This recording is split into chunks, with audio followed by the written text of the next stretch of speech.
Finally tonight, there are many things that London is famous for, but whisky is not one of them. In fact, there hasn't been any distilled here for 100 years, at least until one company decided to give it a go. And after a 4-year ageing process, it's now ready to release the capital's first whisky in a century. We sent Amy Lewis to ask how they did it. It's a sight that hasn't been seen in London for a century. Under the railway arches near Tower Bridge, whisky has been distilled and is ready to drink.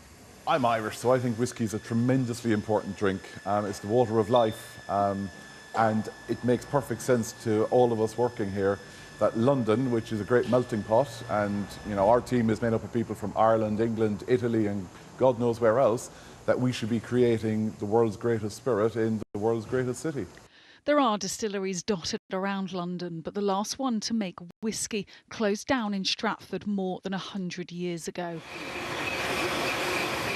Irish and Scottish makers have dominated the market, which, along with the high costs of being based in London, have put distillers off coming to the capital.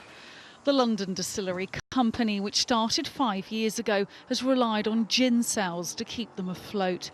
It is much cheaper and quicker to produce than whisky, which takes at least 3 years to distill.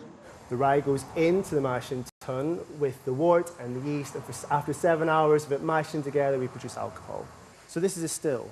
When the wash goes in from the mashing tun into the still, and after 7 hours of boiling, you basically make non-aged whisky. So this is actually the last part of the process. This is the maturing stage. So we have this amazing barrel. The whisky goes in, or the non-aged whisky goes in, and after 3 or 4 years in this case, you've got a beautiful product. A copper tool is then used to move the whisky from the barrel to the bottle, ready to be sold. The company's chief executive believes it will be a success as local produce is growing in popularity.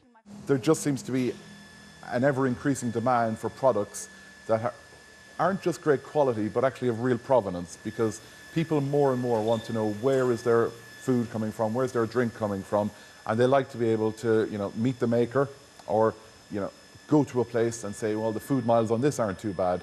2 other London-based distillers are also starting to make whisky, believing they can revive this industry in the capital. Amy Lewis, ITV News.